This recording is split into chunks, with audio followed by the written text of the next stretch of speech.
עד כאן הנקודה של ההתייחסות מבחינה מילולית, אלימות וכל הדברים האחרים. אני עכשיו רוצה בגמרא הזאת שנעבור אליה, לעבור לאוכלוסייה נחשלת אחרת, לא קשה מבחינה חינוכית, מבחינת משמעת, אלא אוכלוסייה קשה מבחינת קשב וריכוז. אין ספק שהיום החינוך המיוחד הוא מאוד פופולרי. למדתי פעם בנות, רוב הבנות היום לומדות לימוד מיוחד, אין כמעט לימוד נורמלי היום. אין ספק שאם אנחנו היום היינו נבחנים, רובנו היינו גם בחינוך מיוחד. לא יודע, זה פופולרי. חינוך מיוחד זה משהו יותר כנראה. וכאן יש סיפור על חינוך מיוחד, שהגמרא מאוד תמוהה. בואו נראה מה עשה רבי פרידא ומה אנחנו צריכים אולי להסיק מזה. מספרת הגמרא מסכת עירובין, אגב זה סוגיות שעוסקות בענייני למידה, כך הסיכום של הגמרא. רבי פרידא, אבה להוא תלמידה, דאבתנא לה 4 מהזימני וגמר. היה לרבי פרידא תלמיד, לומד בקלות, 400 פעם, צ'ק, תופס. שום בעיה. אומרת הגמרא, יום אחד, בעיוה למינתא דמצווה, תוך כדי הלימוד, כנראה בפעם ה-150 דפקו בדלת, אמרו לרבי פרידא, אולי אתה יכול להצטרף איתנו להכנסת כלה? אמר להם, אוטוטו אני גומר 250 פעם, ואני כבר מצטרף איתכם. אומרת הגמרא, תנא ליה ולא גמר. גמר 400 פעם, כל מלמד טוב יודע לתלמידים שלו מה שמתחולל, מסתכל על הפנים שלו, הפעם להפתעתו, לא תפס גם אחרי 400 פעם. אני אגיד לכם עכשיו 2 אפשרויות איך אפשר לקרוא את הקטע הבא. אפשרות אחת, ואני חושב שהיא האפשרות היותר ספונטנית שיש, אמר לי, אתם מתארים לעצמכם את רבי פרידא, 400 פעם חוזר על סוגיה, תשמעו, זה מתיש בצורה בלתי רגילה.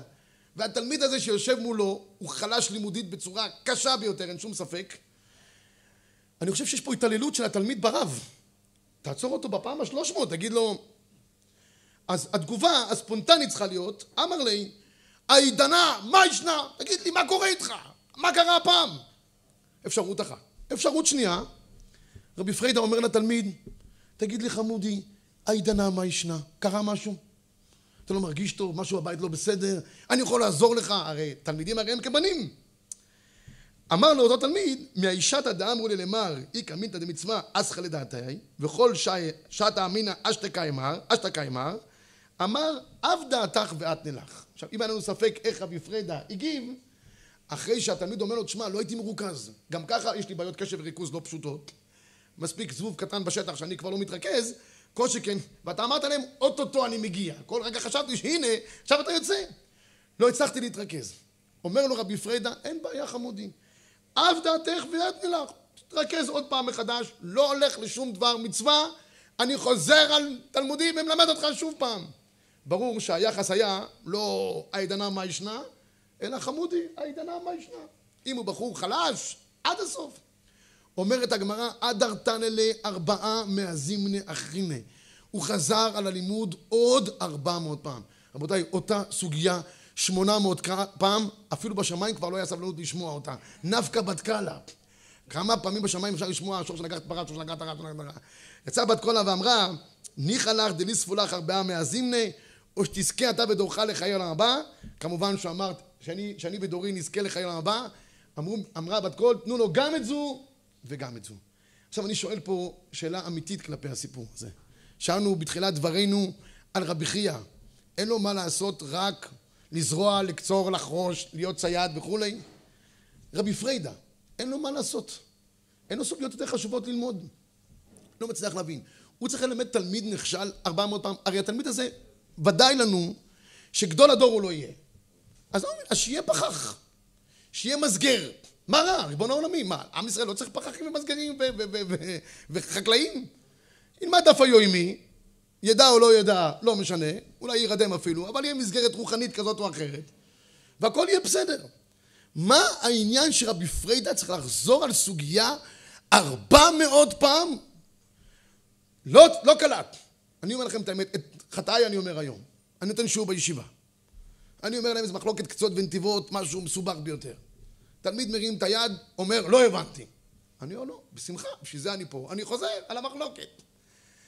אותו תלמיד פעם שנייה מרים את היד, לא הבנתי. אני כבר לא כל כך מחייך. את חטאי אני אומר לו, אני אחזור, בשביל זה אני פה. פעם שלישית, אם הוא יגיד לי לא הבנתי, תחכה אחרי השיעור, אני אסביר לך לבד. הוא לא יחכה כי הוא אומר לארוחת צהריים, אני גם שמח כי כבר אין לי עוד פעם כוח לחזור, ונגמר העניין. 400 פעם לחזור על אותה סוגיה, ועוד להגיד לו בשיא הנוחות, אתם יודעים מה? אני לא מתפעל רק רבי פרידא, התלמיד הזה, תשמעו, התלמיד הוא גדול הדור, לשמוע סוגיה 400 פעם, ולהיות ממושמע, ומוכן לחזור על הסוגיה, לשמוע אותה עוד 400 פעם, זה משהו שבלתי נתפס לחלוטין. קודם כל אני חושב שפה יש ראיה הכי טובה בעולם בגמרא, שגם אם יש אחד שהוא נכשל מבחינה לימודית, תפיסתית, אנחנו צריכים להשקיע בו. מה הגדרים, אני לא יודע אם 400 פעם, זה פסק הלכה פה, זה הריף לא ציטט להלכה, 400 פעם. את עמתא דרבי רבי הוא ציטט, פה הוא לא ציטט, אבל השאלה היא, מה באמת הרעיון שעומד פה, אחרי העניין הזה של רבי פרידא, שמלמד אותה סוגיה 400 פעם. יש חזון איש, ואני חושב שראיתי את זה גם בחובת התלמיד עם אותו רעיון בדיוק. הם שניהם הולכים באותו כיוון. הם שניהם נוקטים באוכלוסיות חלשות, אני אומר עוד פעם, לא כלכלית, לא חינוכית, זאת אומרת, הם לא פושעים או חצופים, נכשלים מבחינת התפיסה שלהם. זה חולשה.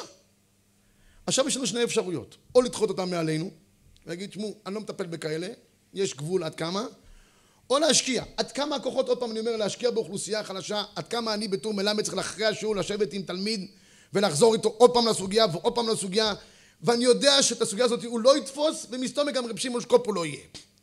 אז השאלה, זו שאלה הלכתית, אני חושב כבדת משקל, כמה להשקיע באוכלוסייה נחשלת לימודית. אבל הם אומרים דבר אחד, וזה נקודה שאנחנו כן אולי צריכים לתפוס אותה.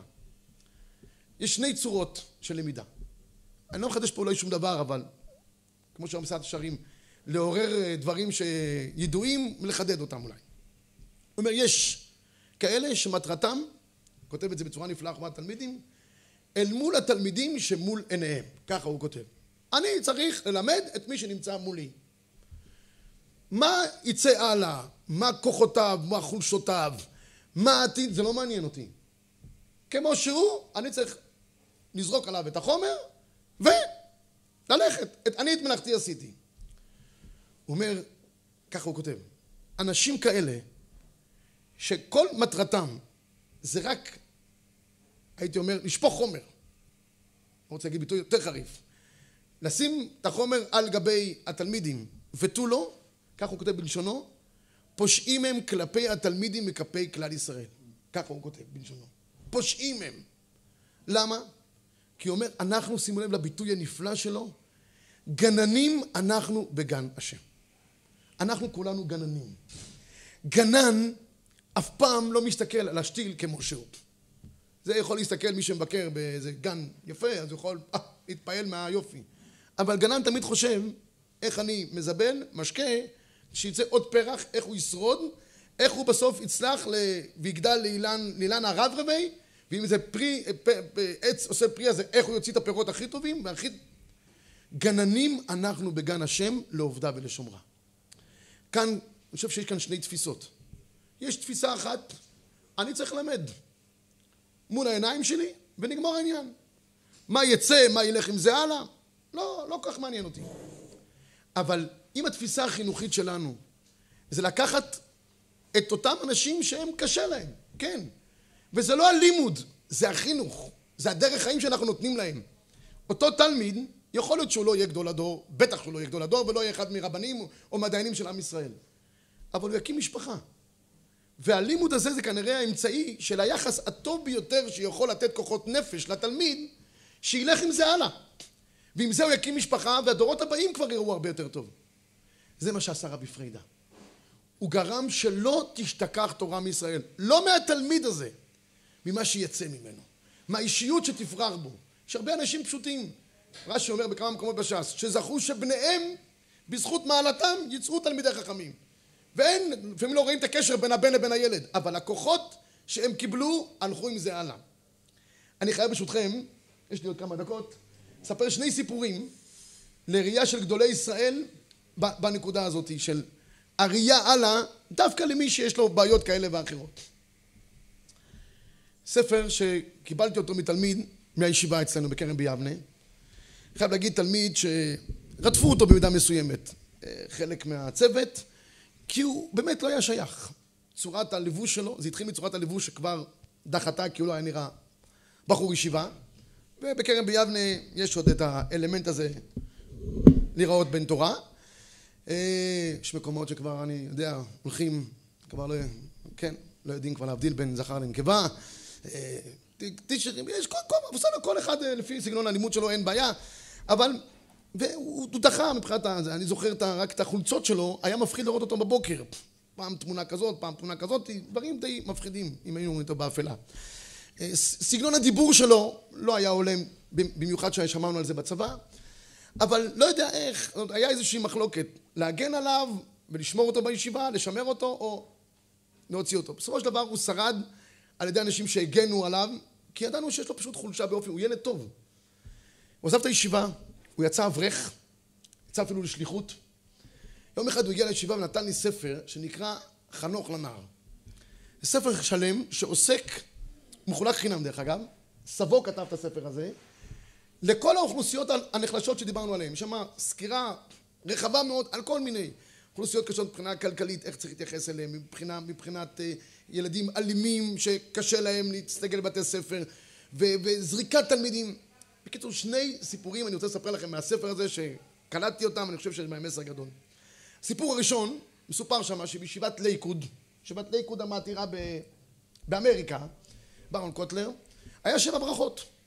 עכשיו 7 ברכות, ישבו בשולחן הכבוד החתן, חתן דנן, שהיה בחור ישיבה, האבא שלו היה גם אחד מהחשובים, והסבא לא היה נראה אחד מהשולחן, למה? היה לו כיפת שחורה מאור כזאת, מגולח, הוא לא היה נראה ישיבש כזה, הוא היה נראה יותר מודרני, וכמובן שכולם דיברו על החתן, אף אחד לא העלה בדעתו שהסבא יהיה מן המכובדים שידבר, כי לא מתאים לאחד עם כיפה מאור מגולח שידבר בישיבת לייקוד. אמצע הסעודה, הסבא ראה איזה רווח בין גברא לגברא, קם. הייתה בעלה במשפחה, מה הסבא הולך להגיד? הוא ביקש את רשות הדיבור. הוא כבר דיבר וכבר עלה, נתנו לו. אני רוצה לספר לכם סיפור. הוא אומר, בפולין לפני המלחמה, היה איזה בחורצ'יק באיזו ישיבה, לייץ טאקר. בקיצור, היה עושה ליצנות. יום אחד הוא שכלל את ליצנותו, הוציא את הספר תורה מארון קודש, והכניס במקום הספר תורה עז. באי בנשוא הארון, ויוציאו עז. הייתה מהומה אדירה בבית המדרש. מיד ראש הישיבה שם עשה קצת בילוש וחיכור, כל מחנך הוא גם קצת בלש, קצת יש כוחות מיוחדים שמתגלים. תוך כדי, ועלה על הבחורצ'יק הזה שהיה לייץ, שהכניס את הספר תורה, את העז בפנים. אמר לו, אדוני, קח את הפקלח שלך עכשיו, החוצה.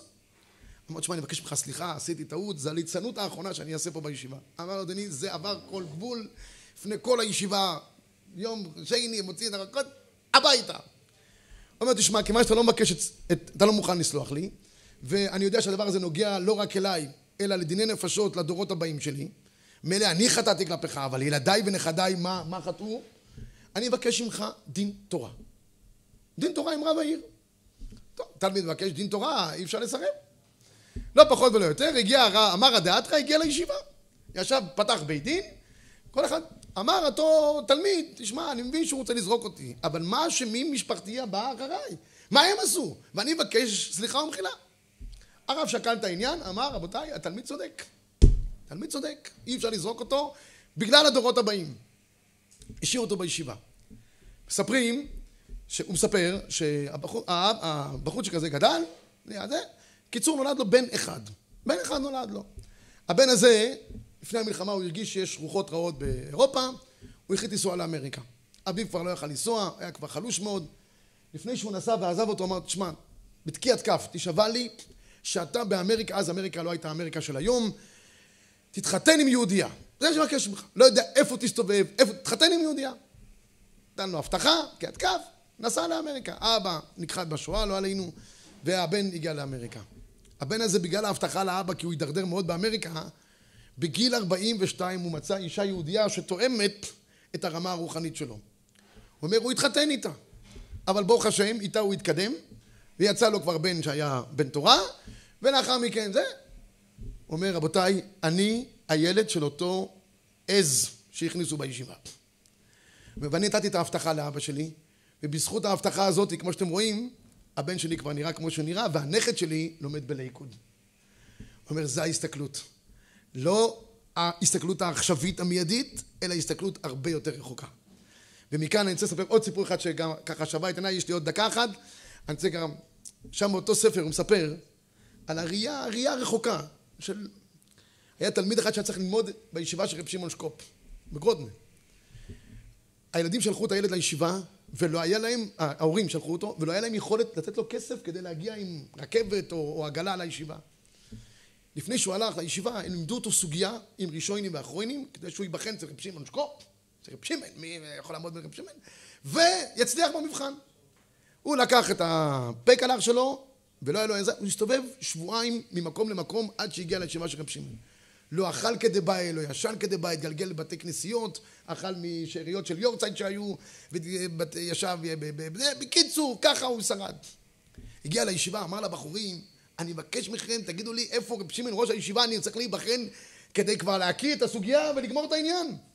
אמרו לו, הוא גר שם. נכנס לרב שמעון, חוזר עוד פעם על כל הסוגיה מהר, רק... רב שמעון רואה את הבחורצ'יק, מסתכל עליו חצי דקה. אומר לו, שב.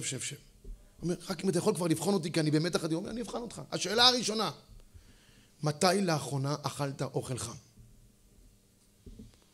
הוא הובך, הוא אומר לו, אגיד לרב את האמת, אני כבר שבועיים מתגלגל, אוכל בפלים, וזה... הוא אומר לו, תשמע, אני אכין פה משהו, אתה חייב לאכול. גמר את כל מה שהכין לו רב שמעון, הוא אומר לו, את השאלה הראשונה עברת בהצלחה. ושאלה נוספת, מתי לאחרונה ישנת על מיטה חמה? כמו שצריך. אגיד לרב את האמת, אני כבר שבועיים יושן על ספסלי ומתגלגל ככה בה. הוא אומר, אני אכין לך את המיטה שלי, אין לי עוד מיטה, אתה תישן. ישן 8 שעות, שנת ישרים. שהוא קם, אומר לו, הצלחת גם בשאלה השנייה, התקבלת. הוא אומר שאחרי כן, הוא התגלגל באירופה, בשואה. הוא אומר, שתי השאלות שרב שמעון החזיקו אותי, נתנו לי כוחות להחזיק מעמד, הגעתי לארץ והקים פה משפחה לתפארת. אני חושב, זה בדיוק הרעיון של העניין. אפשר להסתכל על אחד כמו שהוא, ואנחנו צריכים להוציא ממנו את השאלות ואת התשובות ואת הכל, וזה מה שעומד מול עינינו. ובראייה טיפה יותר רחבה אפשר להוציא עולמות ולהציל עולמות. וזה בדיוק הרעיון שאני חושב שרבי פרידא. הוא לא יסתכל על מי שנמצא פה, על מה שיצא, על המסר שהוא ייתן לו, על הכוחות שהוא ייתן לו. זה דברים שהולכים איתו הלאה לדורות הבאים. מכאן אפשר להגיע לעוד נקודה אחת, עוד זווית ראייה נוספת של ילד נכשל. אם עסקנו כלכלית, עסקנו חינוכית, משמעתית, עסקנו גם בילדים קשים, אז האחרונים שצריכים הגנה, ופה אנחנו רואים הגנה נוספת, שהיא גם חשובה אולי גם לנו לראייה בחינוך שלנו. מקור 10 לפניכם. תניא. רבי יהודה בן ביתרא היה אומר, אין דברי תורה מקבלים טומאה. נראה לי שהפשט של הגמרא היה שרבי יהודה בן ביתרא זה מרגלה בפומי. זאת אומרת, זה היה הוורד שלו. כל אחד יש לו את הוורד שלו. רבי יהודה בן ביתרא, כל מקום שהיה הולך, לתת איזה שיעור, הרצאה, אני לא יודע מה, אומר רבי ישראל, לפני שאני אגיד לכם את השיעור שלי, אני אגיד לכם דבר אחד. תדעו לכם שאין דברי תורה מקבלים טומאה. אין. דברי תורה, אדם שעוסק בתורה, גם אם יש בו טומאה, זה לא נדבק, זה לא הורס, זה לא מצמצם את התורה. התורה, אם במלוא עוצמתה, במלוא אורה. נקודה. מצוין, שכוח. כנראה שמשמיים אמרו לרבי יהודה בן ביתרא, אתה בכל מקום מפזר את הצ'ק. צריך גם כיסוי לצ'ק. אתה יודע להגיד בכל מקום, אין דברי תורה מקבלים טומאה. בוא תתמודד עם זה למעשה. מצוין. אומרת הגמרא, מעשה, בתלמיד אחד, שהיה מגמגם למעלה מרבי יהודה בן ביתרא. אמר לו, בני, פתח פיך ויעירו דבריך, שאין דברי תורה מקבלים טומאה, שנאמר, הלא כל דברי כאש נאום השם. מה אש אינה מקבלת טומאה, אף דברי תורה אינם מקבלים טומאה. עוד ילד שצריך הגנה, עכשיו בואו נראה בזווית אחרת לגמרי. הוא לא כנראה לא ילד בעייתי מבחינת משמעת, לא, יש בעיה אחרת לגמרי. רבי יהודה בן ביתרא מגיע לבית המדרש בבוקר, אומר לך תלמידים, קרא בבקשה את התוספות. הבחורצ'יק מגמגם. יהודה בן ביתרא אומר, אין לו בעיות תקשורת, הוא בדרך כלל מדבר ברצף, לא גומר לדבר. מה קורה הבוקר שהוא מגמגם? מיד הוא מבין שהגמגום נובע מחוסר ביטחון עצמי. הבחורצ'יק בלילה ראה מה שראה, גלש איפה שהוא גלש, ירד לתהום שתהיה, בבוקר הוא לא מסוגל להתחבר ללימוד. הוא לא מסוגל להגיד את דברי התוספות בשטף. בצורה יותר מעמיקה, הוא מרגיש זרות. הוא אומר לעצמו, אני עושה צחוק מעצמי? אני בלילה הייתי איפה שהייתי. בבוקר אני משחק משחק כלפי הרב שלי ואני קורא את התוספות, מתחיל להסביר לו, גם עושה שם איזה חילוק וצווי דינים. לא מסוגל. הוא מגמגם. הוא מגמגם בזה שהוא לא מסוגל, והוא מרגיש את השקר בנפשו. רבי יהודה בן בתרא מיד תופס את הדבר.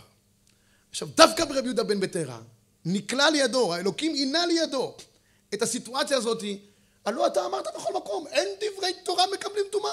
נו, בואו נראה אותך עכשיו כמחנך. להגיד שיעורים זה אפשר טוב מאוד, אבל פתאום לעמוד מול תלמידים במבחן הניסיון, שתלמידים חלשים מבחינה רוחנית. נופלים, הם מועדים, יש לנו הרבה תלמידים כאלה לצערנו. איך מתמודדים איתם? אני חושב שלרבי יהודה בן בתרא היו 3 אפשרויות. אפשרות ראשונה, זו האפשרות תמיד הספונטנית. הוא קולט שהוא ראה מה שהוא ראה, נטמע בטומאה שהוא נטמע, בוא אליי, או תחכה לי אחרי השיעור בצד. תופס אותו כמו שאנחנו יודעים לתפוס בזווית הקיר. תגיד לי את האמת, מה קרה אצלך בלילה?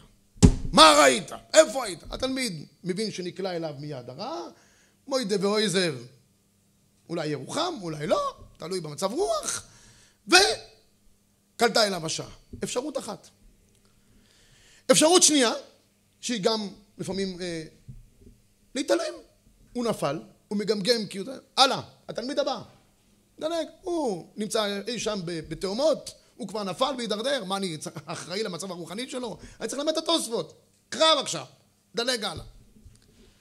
האפשרות השלישית, זה כמו שפתחתי את השיעור, בזה אני רוצה לסיים. האפשרות השלישית, זה תוך כדי ההגנה עליו, שלא יצא לתרבות רעה, ולא ימשיך להידרדר, אני גם מרומם אותו. זה המסר של חז"ל אלינו. אנחנו מגנים, ובשעת ההגנה אנחנו גם מרוממים. תראו את הביטוי הנפלא של רבי יהודה בן בתרא. אני מתפעל מזה. קודם כל הוא קורא לו בני. תלמידים הרי הם כבנים. בן שלך שמעד חס ושלום, אתה זורק אותו? אתה לא מתייחס? בנים אתם. בן עושים רצונו של מקום, בן לא עושים רצונו של מקום. קודם כל בני. בני זה שבירת המחיצות. הילד הזה מפוחד מהרב. אולי הרב קלט, אולי הרב יודע, אולי הוא מגמגם, אולי הוא ידחה אותי. קודם כל אין מחיצות. בני. עכשיו תשמעו את הביטוי. פתח פיך ויאירו דבריך. עכשיו הוא מתחבר למה שהוא אומר בכל מקום. שאין דברי תורה מקבלים טומאה.